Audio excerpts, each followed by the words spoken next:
Alors notre candidat François Hollande va faire connaître d'ici quelques semaines ses propositions, ses priorités pour le pays. C'est en quelque sorte le contrat qu'il proposera de passer avec les Français. Je ne veux pas anticiper sur ce que seront ces propositions, qui seront pas de grande surprise, puisqu'elles seront elles-mêmes inspirées du projet des socialistes. Mais je voudrais aborder avec vous deux thèmes sur lesquels je compte m'investir dans l'hypothèse souhaitable où je suis élu en juin prochain. Le premier thème, c'est celui de l'impôt. Je crois qu'il est grand temps de réhabiliter politiquement l'impôt et plus largement la notion de contribution publique.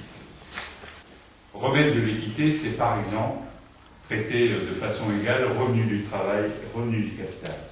Remettre de l'équité, c'est rétablir une fiscalité sur les successions dès lors que celles-ci sont confortables.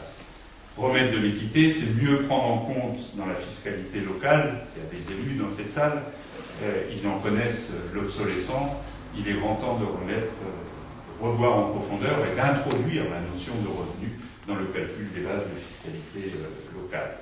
Un second sujet qui me tient particulièrement à cœur, c'est celui de la jeunesse. Là encore, le bilan de la politique menée par Sarkozy et l'UMP est désastreux. Juste quelques chiffres. 20% de taux de chômage chez les jeunes de moins de 25 ans. 150 000 jeunes qui sortent chaque année du système scolaire sans diplôme. Il y a un besoin d'espérance, quand même. On le sent profondément. Et c'est ça le principal point noir, si je puis dire, de la gestion Sarkozy ou des 10 ans de droite qui viennent de s'écouler, c'est d'avoir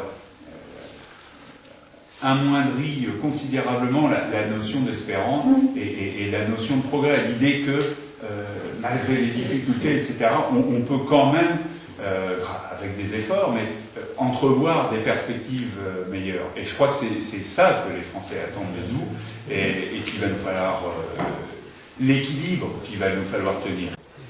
Chers amis, le choix de notre candidat, c'est donc vous qui allez le faire dans une semaine. C'est la grande force de notre parti, c'est celle de s'en remettre à la démocratie militante. J'ai tenu ce soir, à travers mon propos, à vous apporter des éléments qui, je l'espère, emporteront votre confiance. Je voudrais juste terminer par une chose que je veux vous dire, c'est ma détermination à faire en sorte qu'en juin prochain, la nouvelle 3e circonscription continue d'avoir un représentant député socialiste dans une majorité nouvelle de gauche à l'échelle du pays. Je vous remercie.